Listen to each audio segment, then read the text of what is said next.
Nothing says summer quite like cooking up some fresh veggies right out of your garden or from the local farmer's market. It seems like cabbage is really having her moment right now. It is low in calories, high in vitamins, fat-free, and it's pretty good for your digestive tract too. Plus, half of the carbs in cabbage come from fiber, which makes it great for low carb and keto diets. It's going to keep you fuller longer, and it just tastes really good too. So thanks Cabbage for sponsoring today's video. We're going to make a couple new recipes with my new favorite superfood, and be on the lookout in this video for a new friend that I'm going to introduce you to. You won't want to miss it. Tonight we're going to make us a low carb unstuffed cabbage casserole. This is all in one skillet. Shouldn't take but about 30 minutes. I've also got a pound of ground beef that I'm browning up over on top of the stove. This is a really nice big head of cabbage. My in-laws went down to an Amish market that we have near here in Tellico Plains, Tennessee. And she brought me this big head of cabbage because she knew that I've been enjoying cabbage and doing some cabbage recipes. And have you ever seen one of these? This is called a lavender bell pepper, and I'm going to use this in here tonight. I kept smelling of it, like first thing when she gave it to me. I think it ought to smell and taste like grape or something, but I guess we'll just see. I've rinsed this cabbage off, and the first thing that I'm going to do is just kind of take off these outer layers before I even cut into this. Now we'll get that out of the way. This might seem elementary, but I'm going to show you how to cut up a cabbage. You go right down the middle of the core, and this is a big one. Hope I can get through it. I made it. The core of the cabbage is really not any count at all. So I'm just going to cut down either side of this, kind of making like a V, just taking that completely out. Missed a little bit of it right here.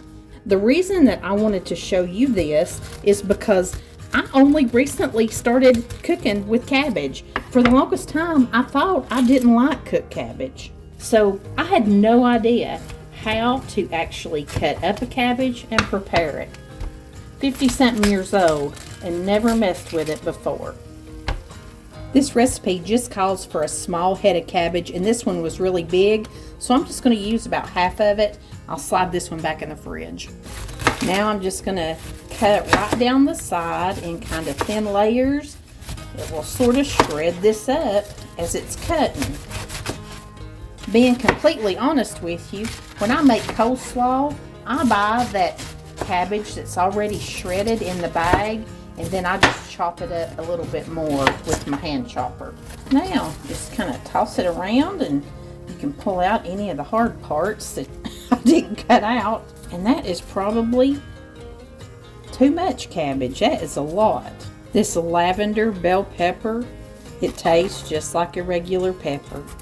I'm going to go ahead and dice it up into smaller pieces. And I don't know about the purple bell peppers, but I do know if you use like an orange bell pepper, which I love them, but it is going to up your carbohydrates just a little bit in this dish. So you can leave it out altogether if you want to, if you're worried about that. But I had to give this purple one a try, and I thought it'd be really pretty in here. My ground beef is looking good. I'm going to go ahead and slide this bell pepper in here with it. And I'm using a pretty lean ground beef, so I had to put a little bit of oil in here with it. And let's go ahead and dice this up, a small, sweet Vidalia onion. This little recipe has got a lean meat in it, but you could use ground turkey or ground chicken if you wanted to do that. But it's also just full of really good and healthy veggies too. One thing that we're not putting in this cabbage casserole is rice. I really don't like rice, and I try it often. There's something in the texture of it. It's just not my cup of tea. Now I'm just going to slide my onions in here. We're just going to let everything cook down in here, get nice and translucent. Probably just take 3 or 4 minutes. That looks like it's cooking down nicely. The only thing that smells any better than ground beef and onions and peppers cooking up is to throw in probably 2 big tablespoons of garlic. Now it's really smelling good in here. Just gonna let that cook in here for about a minute till it gets nice and fragrant. We're gonna have a lot of cabbage in here, so you really want a lot of good flavor from the garlic and onions to show through. Now we're really gonna bump up the flavor. I'm gonna take this 14-ounce can of fire roasted diced tomatoes. I'm gonna stir this in. For the longest time, I didn't try fire roasted tomatoes because I don't like really spicy things. And I thought they were spicy by the name. I tell y'all, I was not a cook for many, many years. And somebody finally told me they're not spicy. It's just the way that they're cooked. And they have so much added flavor. Like on this one right here, you can see that char. And they do add really good flavor to your dishes. Don't worry if it doesn't look quite saucy enough yet. When we get our cabbage in here, it's going to put off a lot of water. I don't think I told you I'm still on like a medium heat. Now let's add some more flavor. I'm using half a teaspoon of smoked paprika, half a teaspoon of Italian seasoning, half a teaspoon of garlic powder, half a teaspoon of onion powder. Of course, we're going to give it a little bit of salt and a little bit of black pepper. Now let's get all this yumminess incorporated. This dish serves 6 people and it should have about 474 calories for each serving. I'll throw the nutrition information up here on the screen for you, so those of you that are watching carbs and all that kind of stuff will know exactly. I'm mainly just watching calories. Okay, let's start adding in this cabbage. I'm going to start with about this amount right here, and let's just see what happens. Cabbage really does cook down, and like I said, it'll release quite a bit of water too. And you never know when a recipe says a small head of cabbage. You know, what's small to you may not be small to me. One thing that I do think I forgot to tell you is you need to make sure and use a skillet that has nice high sides on it. Because you're going to be flipping this cabbage down in there and you're going to need a little bit of room. And I believe I like this ratio right here of cabbage to meat. So I'm just going to put my lid on here. If your skillet don't have a lid, you can throw you a pizza pan or any kind of like baking sheet over top of this and make you a lid, or just make you one out of aluminum foil. But we're just going to leave it like this for about 15 or 20 minutes. Mine's been cooking about 10 minutes here, and it's looking and smelling delicious. I think that my cabbage has put off a fair amount of water. If you see that yours is getting dried, your cabbage ain't rendering enough, you can throw, a third a cup of water or so in here if you need to. I'm just going to cover it back up and let it cook about 5 more minutes. While it's finishing off, I want to introduce you to my friend Karen Jones. Today's video is a special collab with her. But better yet, I think I'm going to let Karen introduce herself. Hey everybody, it's Karen with Food and Family. I just want to drop in and tell everybody hello today and tell you a little bit about my channel. It's Karen Jones Food and Family, and I'm very much about my family. You're going to see my husband Paul. Everybody knows him as Pop Jones. You'll see my daughter-in-laws Stephanie and Carrie.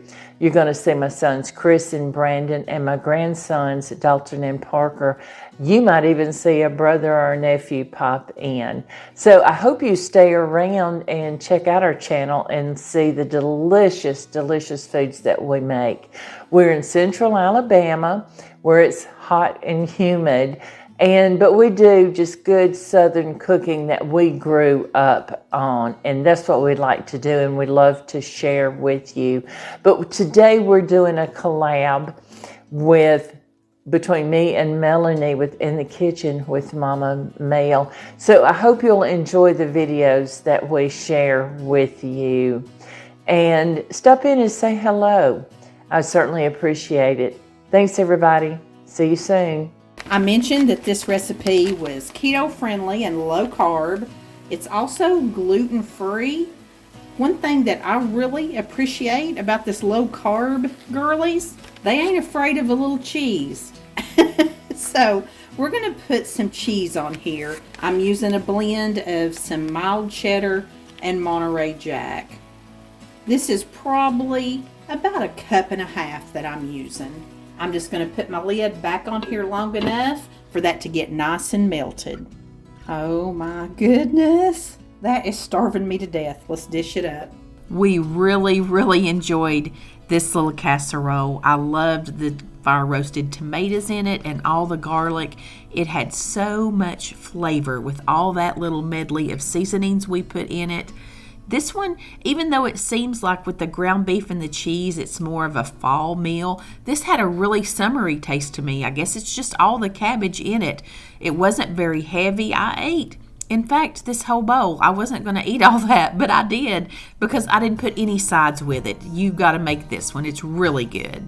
I just wanted to jump on here and let you guys know, as I was making this recipe, Karen texted me a picture of hers. It looks amazing. Puts my little casserole skillet meal to shame. You're not going to want to miss it. So when you're done here, be sure and go to the description box.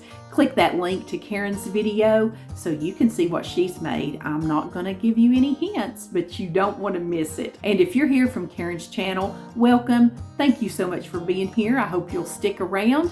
And I've got one more little recipe in this collabage that I want to share with you. Today, I'm doing something so fun. We're going to make some Parmesan crusted cabbage steaks. And I'm going to start this recipe probably completely backwards of how you should do it. But this is what makes sense for me. I'm taking a parchment lined baking sheet and I'm going to do 4 cabbage steaks. So I'm making 4 little piles of some shredded Parmesan cheese. This is probably about 1/3 cup of cheese in each of these little piles. Now I'm just going to set that aside. I just wanted to get that out of the way. Sometimes it just makes better sense to do things a different way. But I've got a head of cabbage here that I've washed up, and I did go ahead and pull some of the big leaves off of the outside. I'm going to cut this stem off. Oh, don't mess with me. Then I'm going to cut down it again vertically. This is a dense head of cabbage right here. There we go. I wanted to make my cabbage steaks a little bit smaller, so I'm going to start on the more narrow end of my cabbage, and I'm going to cut slices off here that's about a 1/2 inch thick. And I think there that these little 4 slices are just going to be enough. And I'm just going to lay these little guys over here on a sheet pan out of the way. We're going to make up a little drizzle of oil and spices that we're going to put on these cabbage steaks. And guys, I did not even know that I liked cooked cabbage until here recently. And I saw a recipe that I really wanted to try, and I thought, I don't know why I didn't take the spout out either. I thought, I don't know if I like this. It was shredded up cabbage in with ground beef, and we made like a runza casserole. If you're familiar in Nebraska with the runza restaurants, it was a take on that. And I just tried it. It was absolutely delicious. So now I'm just all obsessed with all things cabbage. Using about 1.5 teaspoons of minced garlic. I'm going to use about 1/2 teaspoon of pepper, then about 1/4 teaspoon of salt. And cabbage, you know, it don't have a whole lot of taste, so you're going to need some good amount of seasoning in here. That being said, I'm going to pull out about 1 teaspoon of this smoked paprika and put it in here. And I almost forgot, I wanted to put a little Parmesan cheese in here, about yay much. That's probably 1/3 cup. Now let's just get all this mixed up together. Get it all combined. Oh, it smells so good. Now we're going to take our sauce and very generously brush it on all of our cabbage steaks here. This smells so good already. Now the reason I put them on this little separate tray is because now I'm just going to flip them over into these little Parmesan piles. Parmesan piles, that's pretty good. And I did spread them out. You can see a little bit. I tried to make them kind of the size of the cabbage steaks. Here's our biggest one. Let's try to flip it over. Oh yeah, that's perfect. Now I'm just gonna do the other sides of these. And I was gonna make these for supper with some grilled chicken. I thought that would be so delicious. But this morning, Patrick brought me a bacon, egg, and cheese biscuit from Hardee's.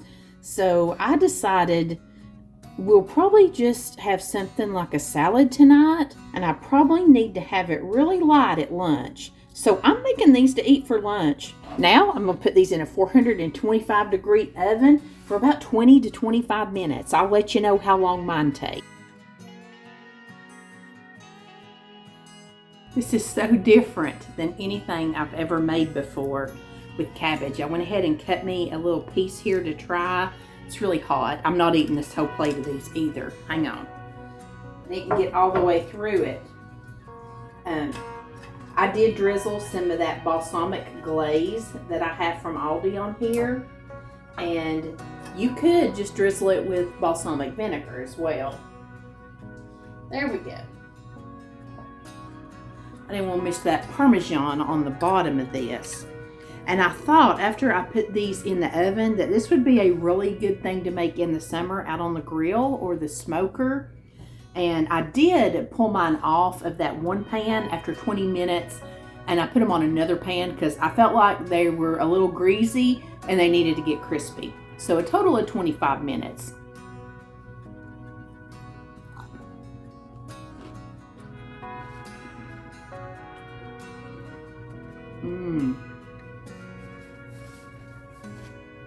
That's good stuff. You could put some bacon in that. That would be really good. This would make a great side dish or a main dish. The only thing I can think of that I would change is cut back on the oil just a little bit. I think I put a little bit too much in here. Delicious. Just a little announcement to my regular viewers and my new viewers too. Normally I post new content on Sunday, but this week my new video won't go up until Monday. But thank you so much for spending some time here with me today. I've got Karen's video right here for you to watch next. I know you're gonna love it too. Thanks again so much, and until Monday, I send you love from my kitchen.